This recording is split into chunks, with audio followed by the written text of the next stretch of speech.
So previous session के अंदर हमने PHP की बेसिक थ्योरेटिकल डेफिनेशन देखी। नाउ अब हमें क्या करना है कि ड्रीम वीवर ओपन करने के बाद हमें वहाँ पर लोकल होस्ट सेट करना है कि लोकल होस्ट किस तरह से सेट किया जाएगा। तो इस वक्त मैंने ड्रीम वीवर ओपन किया हुआ है। ड्रीम वीवर ओपन करने के बाद आप साइट पर आओगे, न्यू साइट पे क्लिक करोगे, ठीक है। ये देख रहे हैं आप साइट यहाँ पे लिखा हुआ, न्यू साइट पे मैंने क्लिक किया और उसके बाद आपने साइट नेम यहाँ पर लिखना है। तो साइट नेम फॉर एग्जांपल मैंने लिखा है यहाँ पर Hussain, okay. Similarly local site folder, इस पर मैं क्लिक करूंगा। क्लिक करने के बाद आप अपने पीसी के सी ड्राइव पर जाएंगे। सी ड्राइव में आपने जैम को इंस्टॉल किया हुआ होगा, ठीक है ना। तो जैम यहाँ पर दिख रहा है। इस जैम पे जाने के बाद यहाँ पर htdocs का फोल्डर है, यहाँ पर गया और यहाँ पर जाने के बाद आप कोई फोल्डर बना लें या फिर आप ऑलरेडी कोई फोल्डर है तो वहाँ पर सिनेरियो ले लें उस चीज़ का। लेकिन मैं यहाँ पर एक फोल्डर बना लेता हूँ और इसका नाम रखता हूँ हुसैन, ठीक है। और इस हुसैन के फोल्डर पर मैंने सिलेक्शन की और उसके बाद इसे सेलेक्ट कर लिया। तो आप देख रहे हैं जैम के अंदर htdoc और htdoc के अंदर हुसैन मौजूद है और यहाँ से मैंने इसे एक्सेस कर लिया। देन जूम आउट करता हूँ। इसके बाद मैं आऊँगा सर्वर पर। सर्वर पे क्लिक करने के बाद आप देख रहे हो यहाँ पर कोई भी सर्वर मौजूद नहीं है, लिहाजा इस प्लस साइन पे मैं क्लिक करूँगा। क्लिक करने के बाद जूम करके हम आपको दिखाते हैं कि यहाँ पर लिखा हुआ है सर्वर नेम। तो आप सर्वर नेम यहाँ पर कुछ भी लिख सकते हैं। फॉर एग्जांपल मैं लिखता हूँ हुसैन टेस्टिंग। इसी तरह कनेक्ट यूजिंग पर FTP है, फाइल ट्रांसफर प्रोटोकॉल। हम इसे इस्तेमाल नहीं करते हैं बल्कि हम इस्तेमाल करते हैं लोकल को, ठीक है। तो लोकल पे चेक लगाया मैंने और उसके बाद आप यहाँ देख रहे हो सर्वर फोल्डर। तो सर्वर फोल्डर वही होगा जो अभी थोड़ी देर पहले मैंने एक्सेस दिया है। तो मैं इस पर क्लिक करूंगा।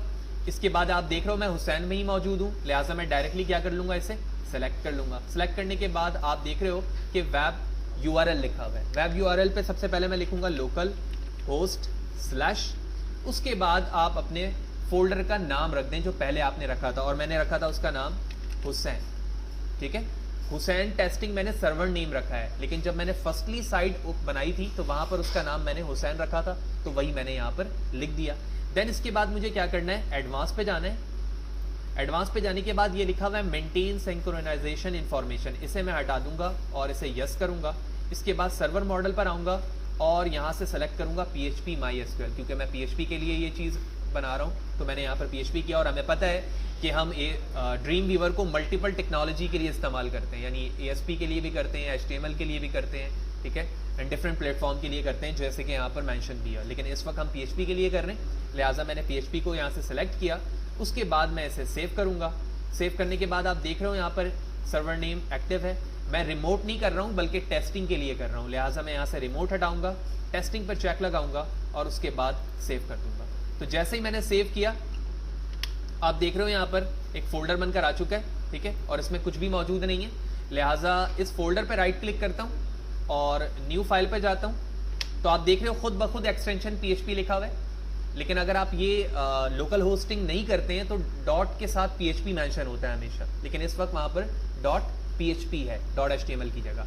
अब मैं यहाँ पर अपने फाइल का नाम रखता हूँ फर्स्ट फाइल, कोई भी आप मीनिंगफुल नाम रख सकते हैं। इसके बाद मैंने 2 टाइम एंटर प्रेस किया एंड आप देख रहे हैं यहाँ पर एक HTML की फाइल ओपन हो चुकी है और एक्सटेंशन यहाँ पर PHP है। हम PHP के प्रोग्राम को लिखने के लिए अपने बॉडी सेशन पर आते हैं और सबसे पहले एंगल ब्रैकेट के बाद क्वेश्चन मार्क PHP और ये ओपन ब्रैकेट होता है। उसके बाद हम इसे क्लोज करते हैं क्वेश्चन मार्क एंगल ब्रैकेट से।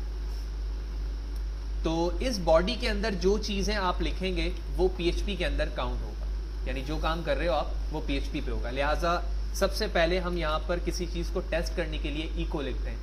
echo एक इंटरनल कमांड है और इसके ज़रिए से PHP पे आप किसी भी चीज़ को प्रिंट करवा सकते हैं। एज लाइक console.writeline इन C#, Python print C, print F, बिल्कुल इसी तरह से PHP पे आप क्या लिखते हैं, echo लिखते हैं। echo लिखने के बाद इन्वर्टेड कॉमा लिखेंगे आप और यहाँ पर मैं लिखता हूँ फाद हुसैन लोकेशन, ठीक है। इन्वर्टेड कॉमा क्लोज करता हूँ, जूम आउट करता हूँ, सेमीकोलन, कंट्रोल S प्रेस करते हैं। S प्रेस करने के बाद मैं यहाँ से अपने प्रोग्राम को रन कर रहा हूँ। प्रीव्यू इन क्रोम, मैंने इसको क्लिक किया, जूम आउट करते हैं, लेट्स सी।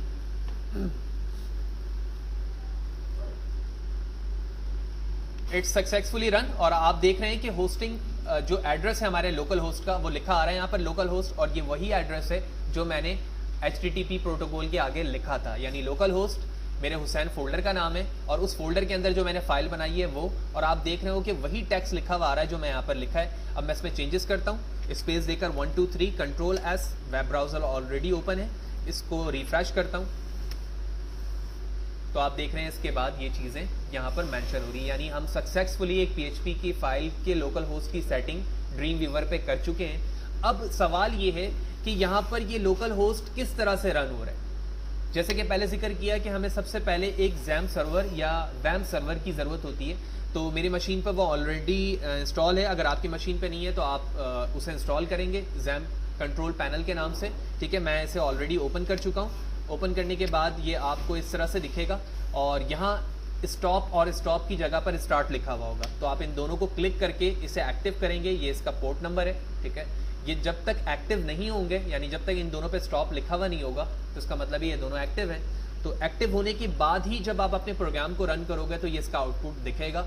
जब आप इसे ऑफ कर देंगे तो इसका आउटपुट नहीं दिखेगा, यानी कि ये इसको सपोर्ट नहीं कर रहा होगा। तो लिहाजा इस चीज़ को भी हम यहाँ पर प्रैक्टिकली देखते हैं। तो मैं इन दोनों को स्टॉप करता हूँ।